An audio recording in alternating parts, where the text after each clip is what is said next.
ஏனுங்க தக்காளியோட விலை ஏறங்காட்டி சீக்கிரம் இதையும் செஞ்சு வச்சுக்கோங்க. மாச கணக்கில் வச்சு சாப்பிடலாம், அவ்வளோ சூப்பராக இருக்கும். அதுக்கு வந்து 2 கிலோ தக்காளி எடுத்து பொடி பொடியாக கட் பண்ணி எடுத்துக்கோங்க.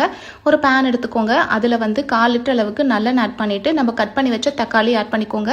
ஒரு கையளவு புளி எடுத்து ஊற வச்சு நல்லா கரைச்சி வடித்து ஆட் பண்ணிக்கோங்க. இது நல்லா ஒரு கொதி வந்ததையும் மஞ்சள் பொடி ஒரு 6லேருந்து 7 டேபிள் ஸ்பூன் அளவுக்கு மிளகாய் பொடி, உப்பு போட்டுக்கோங்க. உங்கள் காரத்துக்கு தகுந்த மாதிரி மிளகாய் பொடி ஆட் பண்ணிக்கோங்க. சைட்லேயே வந்து கடுகு 1 டேபிள் ஸ்பூன், வெந்தயம் 1 டேபிள் ஸ்பூன் நல்லா பொன்னிறமாக நல்லா வறுத்து அதை அரைச்சி தனியாக வச்சுக்கோங்க. தக்காளி பாருங்க 2 கலந்து நல்லா திக்கான பேஸ்ட் வந்ததையும் ஆற வச்சு இந்த பதத்தில் இருக்கணும். மிக்ஸி ஜாரில் பல்ஸ் மூடில் விட்டு விட்டு அரைச்சி எடுத்துக்கோங்க. இன்னொரு பேன் எடுத்துக்கோங்க. மறுபடியும் ஒரு 1/4 லிட்டர் அளவுக்கு எண்ணெய் ஆட் பண்ணிட்டு கடுகு, பூண்டு, வரமிளகாய், கருவேப்பிலை போட்டு நல்லா தாளிச்சுக்கோங்க. கொஞ்சம் பெருங்காயம் ஆட் பண்ணிக்கோங்க. இப்போ அரைச்சி வச்சு அந்த தக்காளி பேஸ்ட்டையும் போட்டு நல்லா கிளறி விடுங்க.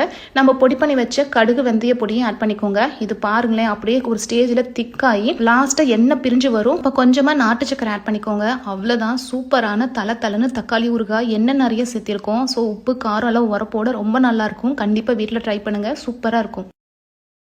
Download ShareChat.